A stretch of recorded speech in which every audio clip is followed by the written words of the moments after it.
Mass മോട്ടോഴ്സിൽ നിന്നാണ്. നമ്മുടെ Honda deo സർവീസിന് കയറിയിട്ടുണ്ട്. അപ്പോൾ അതിൻ്റെ സർവീസിൻ്റെ ഭാഗമായിട്ട് നമ്മളതിൻ്റെ ബാക്ക് വീലൊക്കെ ചെക്ക് ചെയ്യാൻ വേണ്ടി അയച്ചാൽ ബ്രേക്കിൻ്റെ കണ്ടീഷനൊക്കെ നോക്കാനായിട്ട്. ലാൻഡർ കുഴപ്പമൊന്നുമില്ല, കമ്പനി ലാൻഡർ തന്നെ കിടക്കണേ. നമുക്കത് ക്ലീൻ ചെയ്തിട്ടൊന്ന് റീസെറ്റ് ആക്കിയാൽ മതി. ബ്രേക്ക് ക്യാമൊക്കെ ചെറിയൊരു ടൈറ്റ് ഉണ്ട്, ഒരല്പം ടൈറ്റ് പോലെ തോന്നുന്നുണ്ട്, അതൊന്ന് അഴിച്ച് ഗ്രീസ് ചെയ്ത് കയറ്റാം.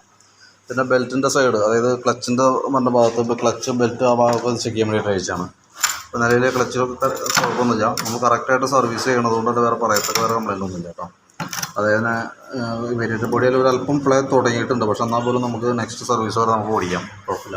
ചെറിയ സൗണ്ട് വേരിയേഷൻ ഉണ്ട്, അതുകൊണ്ട് വേറെ കംപ്ലൈൻ്റ് ഒന്നുമില്ല, നമുക്ക് ധൈര്യമായിട്ട് ഓടിക്കാം. ബെൽറ്റ് ആയാലും ചെറുതായിട്ടൊന്ന് ക്രാക്ക് ആയി തുടങ്ങിയിട്ടുണ്ട്, മാക്സിമം യൂസ് ചെയ്തിട്ട് മാറ്റിയാൽ മതി. നമുക്ക് അത്യാവശ്യം ഒരുവിധം അടുത്ത സർവീസ് വരെ എന്തായാലും കിടന്നോളും, കുഴപ്പമൊന്നുമില്ല കേട്ടോ.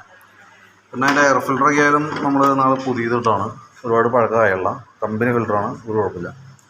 പിന്നെ നമുക്ക് അതിൻ്റെ ഫ്രണ്ടിലേക്ക് വരുമ്പോഴത്തേക്ക് എഞ്ചിൻ്റെ ഹെഡിൻ്റെ ഭാഗത്ത് ചെറിയൊരു നനവ് പോലെ ഉണ്ട്. അതൊരു ഓയിൽ ലീക്കിൻ്റെ ഓയിൽ ലീക്ക് പോലെ വന്നതാണ്. അത് ഈ ഹെഡിൻ്റെ കവറിൻ്റെ ഇടയ്ക്ക് നമ്മൾ മാറ്റി കളയേണ്ടത്, കാരണം അത് ഓവർ ഹീറ്റിംഗ് വന്ന ഭാഗമാണ്. അപ്പോൾ അതുകൊണ്ട് തന്നെ ഇടയ്ക്കിടയ്ക്ക് ഗ്യാസ്കറ്റ് ലീക്കേജ് വരും, അങ്ങനെ ഒരു നമുക്ക് മാറ്റേണ്ടതായിട്ടുണ്ട്. കാരണം അതല്ലാന്നുണ്ടെങ്കിൽ ഓയിൽ ലെവലൊക്കെ കുറഞ്ഞു പോകും. പിന്നെ നമുക്ക് ഈ ചോക്കിൻ്റെ കേബിൾ ഉണ്ടല്ലോ, ചോക്ക് വലിഞ്ഞാൽ നിൽക്കണേ. ഓൾറെഡി ചോക്കിൻ്റെ കേബിൾ ടൈറ്റാണ്, ചോക്ക് വലിഞ്ഞ് നിൽക്കുന്നത് കൊണ്ട് തന്നെ നമുക്ക് മൈലേജ് വളരെ ഷോർട്ടായിരിക്കും. ഇപ്പോൾ സ്റ്റാർട്ടിങ്ങൊക്കെ ഒരു സുഖമായിരിക്കില്ല, വണ്ടി ഓഫായി പോകുന്നത്, അങ്ങനത്തെ ടെൻഡൻസി കാര്യങ്ങളൊക്കെ ഉണ്ടാവും. അപ്പോൾ ചോക്കിൻ്റെ കേബിൾ മാറ്റിയിട്ടുണ്ട്. ആക്സിലേറ്ററിൻ്റെ കേബിൾ കുഴപ്പമില്ല, ചെറിയൊരു ടൈറ്റ് തുടങ്ങിയിട്ടുണ്ട്, പക്ഷേ എന്നാലും പ്രശ്നമില്ല, നമുക്ക് മാക്സിമം യൂസ് ചെയ്യാം. പിന്നെ ഫ്രണ്ടിലേക്ക് വരുമ്പോഴത്തേക്ക് നമുക്ക് അതിൻ്റെ ലിങ്കിൻ്റെ ഈ ബുഷുകളൊക്കെ ചെറുതായിട്ട് പ്ലേ കാണിച്ചു തുടങ്ങിയിട്ടുണ്ട്.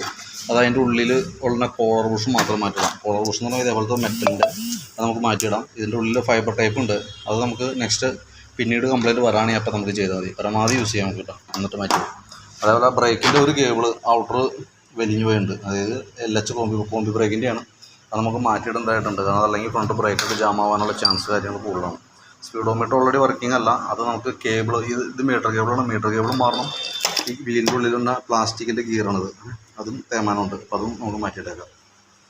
ഇതാണ് മെയിനായിട്ടുള്ള കേസുകൾ. പിന്നെ എഞ്ചിൻ ഓയിൽ ഈ പറഞ്ഞ രീതികൾ അത്യാവശ്യം നല്ല രീതിയിൽ കുറവാണ്, ലെവൽ കുറവാണ്.